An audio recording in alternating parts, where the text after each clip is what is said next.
Salve a tutti, sono in compagnia di una coppia musicale, loro sono i Marciano. Ciao Daniele. Ciao a tutti. E ciao Marco. Ciao. Allora Daniele, che cosa ci fate ascoltare? Come ci deliziate in questa nuova puntata? Noi andiamo a ricantare questa bellissima canzone che porta come titolo Non Devo Bene. Scritta da? Nino Danesi. Allora, volete dire qualche chicca su questa canzone oppure qualche progetto che avete insieme? Ok Marco, di tu qualche progetto che stai preparando. Che stai preparando? Vai. Preparando un lavoro discografico prodotto dalla CR Studio di Tony Colombo. Quindi ci sono delle belle novità, salutiamo tutte le persone che ci lavorano, delle belle novità. Certo. Tu invece Daniele, qualche chicca su di te? Sì, io sto preparando un singolo che è un brano a coppia che ancora non voglio dire con chi, sempre Quindi prodotto un dalla punto CR Studio di Possiamo sapere se è maschio o femmina l'artista? Dai, almeno questo. Ok, è femmina. È femmina, quindi un artista donna. Allora ragazzi, volete fare qualche saluto? Qualche saluto in particolare? Io saluto tutta Cantiamo Napoli, tutto lo staff. Tu invece Daniele? Lo stesso, mi associo ai Lo tuoi stesso, saluti. ci associamo. Mando un bacione per Alfonso Criscuolo e ancora per suo figlio Enzo, per te, Grazie. per il nostro cameraman e ancora per l'House Music di Mario e Franco Trani. E io invece mando un bacio per il Marciano Grande. Un bacione forte. E quindi salutiamo il nostro pubblico perché noi siamo quelli di Cantiamo Napoli.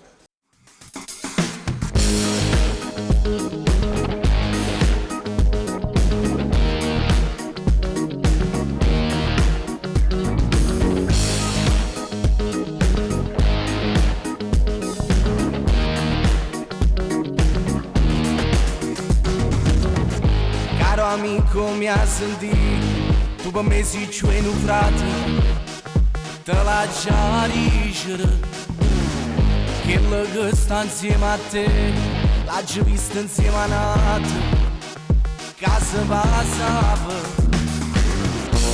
Ma che stai dicendo giù, siamo senti magalario, mi sento male. Proprio ieri è stata a casa, si è pigliato tutte le cose, tutte le regale. Marito che io pensavo una settimana, la posta non poco sole e non lascia telefonare.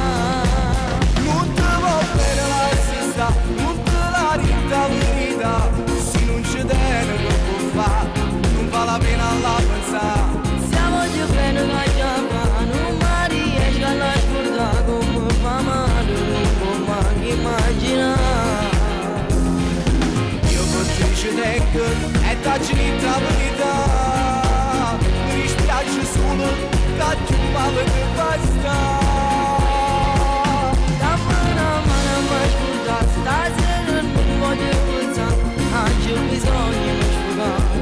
Tu mi sei frato, non mi diamo anche cercare.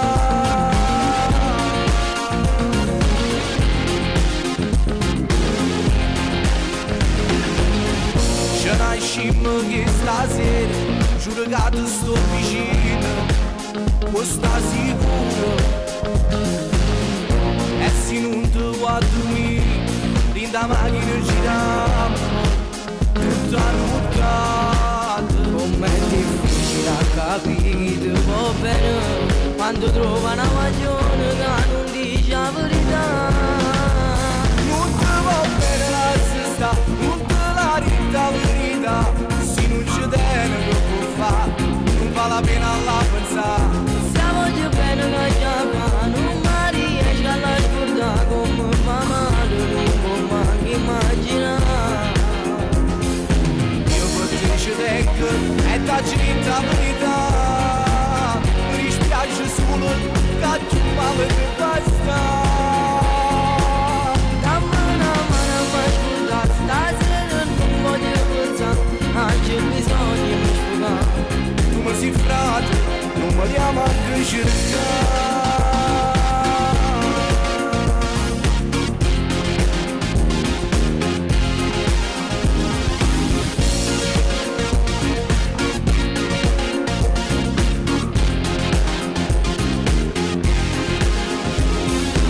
Io per te ci tengo e dacci la verità, mi dispiace solo che tu mi avete basta.